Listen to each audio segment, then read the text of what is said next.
Hey guys, what's up? Storm4 here. So today I will show you how to play Position 5 taking example of Seleri from Gaming Gladiators. So the starting item you need to buy on Undying is 2 set of tangos, a sentry, a blood grenade, 3 enchanted mango and 2 ironwood branches. So always you need to block the hard camp. In some cases you're playing Purge or you're playing Enchantress, you may not block the camp. So notice what he does in the lane. He decays the Legion Commander and then zones out the Enchantress. So he takes the hits from Enchantress and he's trying to hide in this trees. So this Enchantress does not right click him too much. He's trying to cut the trees, you can see, but he's trying to play in such a way that he does not take too much of harassment from this Enchantress and also zones the Enchantress out. So this way he's zoning out the Enchantress as well as the LC at the same time by decaying the LC and zoning out the Enchantress. You can see how he's hiding purposely behind the tree, so it does not take too much of harassment. He has to avoid getting hit by this Enchantress as much as possible, otherwise he has to buy a lot of regen. Because he's low HP now, he's trying to stay away from this guy, and you can see LC has already taken a lot of damage now because of all these things. Now he's trying to avoid the harassment because he's salving up so he can man fight again, and they try to kill him with the blood ride and the tombstone, but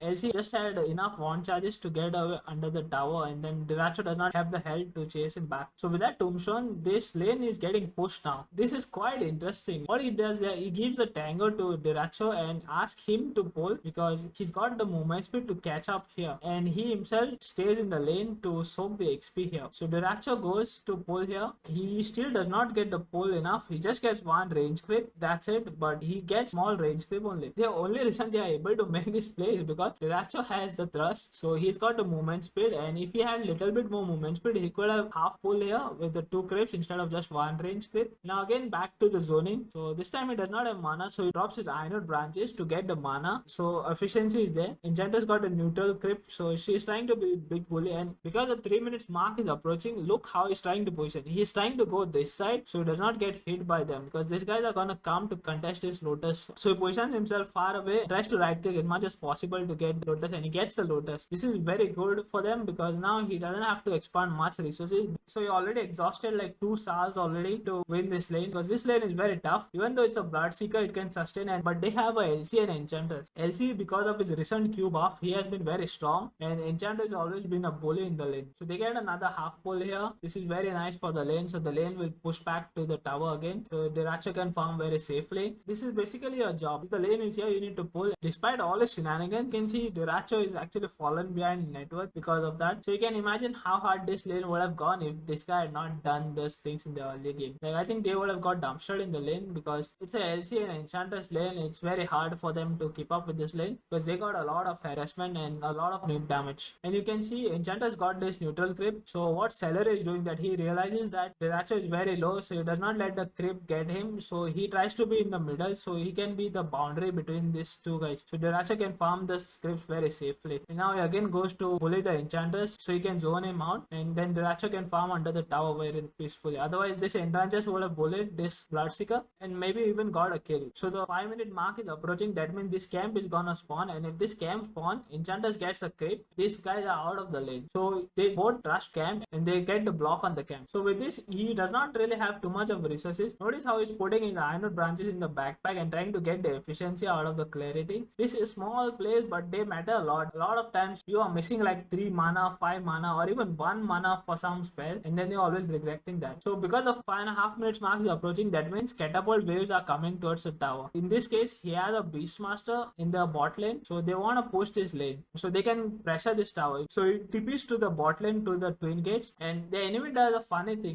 they actually deny this wave, which means they have a chance now to go aggressive on this guy because there are no creeps, so no one is tanking, and the carry has to tank this. So they chase the Terrorblade, they drop the tombstone and kill on this Terrorblade here. With the blast off, they cancel his TP and they get the kill. So with this, they were able to pressure the bot tower. So after this, it is pretty standard. You just need to rotate towards the mid lane. 8 minutes rune, 6 minutes rune, and the 10 minutes rune. And during this time, you can also stack for your carry, so they can farm the jungle, and then you can soak up the XP in the lane while they are farming the stack. So with this, we come to the end of this video. Thank you guys for watching. See you guys in the next video. Take care. Thanks for watching. Bye.